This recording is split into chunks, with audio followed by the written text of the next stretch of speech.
Assalamualaikum warahmatullahi wabarakatuh. Halo, nama saya Era Doviasari, sahabat Rumah Belajar Provinsi Jambi tahun 2022. Berikut ini adalah rangkaian kegiatan saya mengikuti Diklat Pembelajaran Berbasis TIK tahun 2022. Selamat menyaksikan.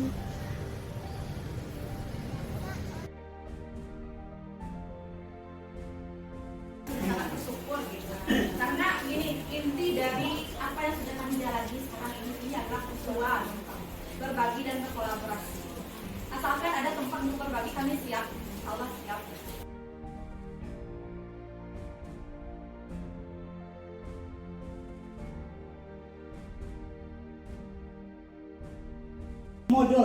Modul ajarnya di PMM juga. Di sini saya dapat karena saya ngajar biografi, makanya saya ambil tentang peta gitu ya, prinsip dasar pemetaan. Dapat perangkatnya, kemudian saya ATM, amati, tiru, modifikasi, sesuaikan dengan kelas yang kita ajar gitu. Mungkin kalau di sini dia pakai peta Jogja, saya pakai peta Provinsi Jambi gitu ya. Oke. Nah, ini saya mulai dari asesmen diagnostik ya. Asesmen diagnostik, saya bikin form gitu ya, link form, kemudian di-share ke siswa. Mereka ngisi gini, apa hobi kamu nak? Apa kesukaan kamu? Kamu suka nonton film, kamu suka main bola, kamu suka baca.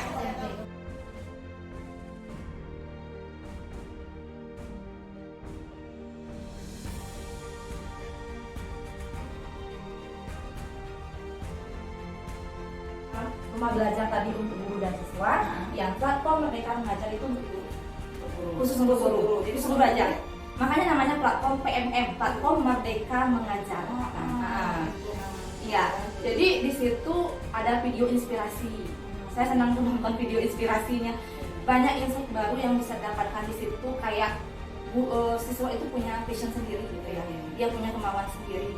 Jadi gini Kak, ada namanya pembelajaran berdiferensiasi sekarang ini. Nggak bisa satu kelas itu diperlakukan dengan cara yang sama, karena mereka pasti punya minat yang sama, ya enggak? Ya.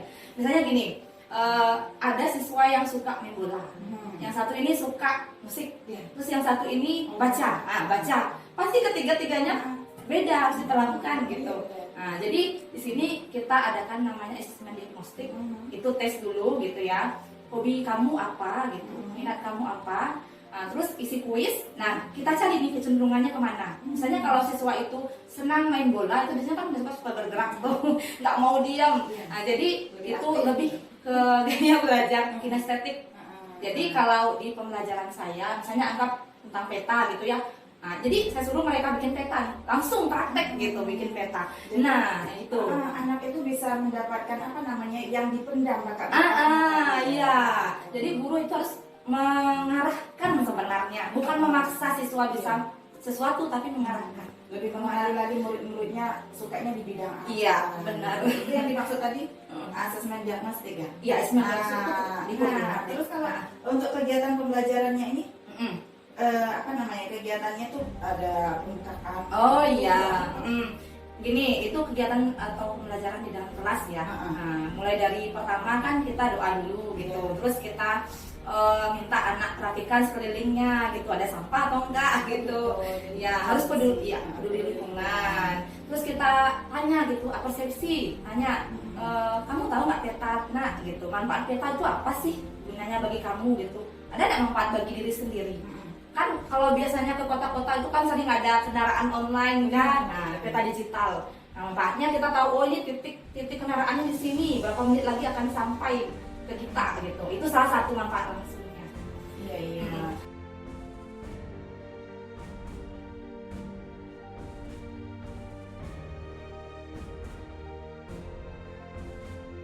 Sekarang ibu udah download PMM.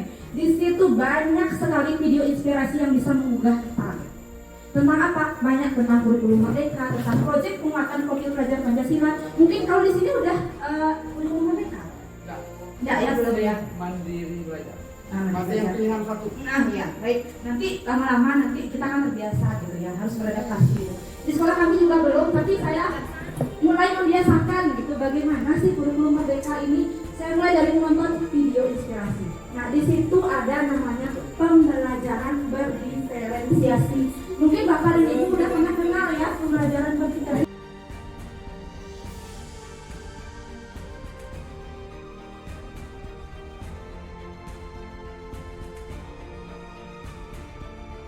gitu ya, slide, terus gambar-gambar. Yang auditori silakan tonton video ini nak gitu.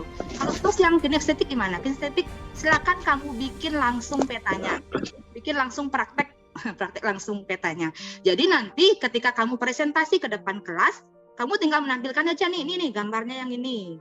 Mereka tampilkan peta walaupun belum bagus gitu ya, nggak mungkin dalam waktu yang sekejap gitu mereka harus bisa membuat peta yang bagus, nggak, hanya peta sederhana aja, terus komponen-komponennya udah ada gitu.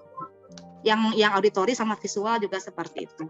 Nah udah, berarti kalau sudah presentasi, nah ini baru nih yang utama, saya beri latihan soal mengenai pemantapan menggunakan fitur bank soal. Nah, di mana? Di rumah belajar. Nah, di sini yang uniknya itu siswa tersebut bisa ngulang-ulang tuh, ngulang-ulang. Oh, Bu, dapat 40, Bu, dapat 60. Terus, Nak, sampai 100, nggak apa-apa. Kalau di bank soal itu bisa berulang kali. Loh, Pak, Bu, besok kita misalnya nggak nyampe gitu ya, pencapaiannya tidak sampai. Nah, berarti ulang-ulang sampai bisa gitu mencapai 100. Nah, bagi siswa yang sudah tercapai nih, misalnya nilainya udah 80, 90, 100, saya kasih pengayaan nih. Pengayaannya gimana? Dengan peta budaya. Nah, ini ada gambar yang di bawah ya Pak Bu ya. Nih, saya tahu belum? Ini. Nah, ini anak-anaknya lagi ngerjain soal nih Pak. Pakai fitur bank soal. Yang di bawah ini bagi yang udah tuntas, yang udah duluan, nggak mungkin kan nunggu-nunggu teman yang belum tuntas. Jadi ini pengayaannya saya kasih peta budaya.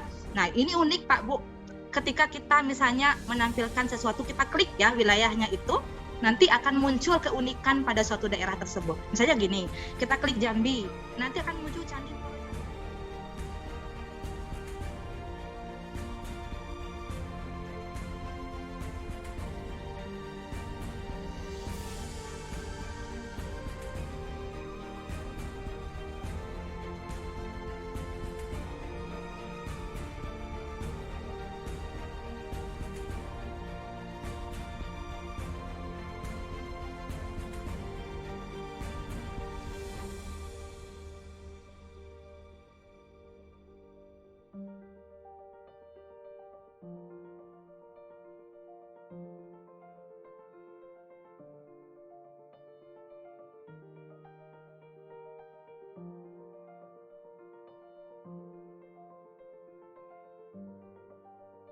Portal Rumah Belajar.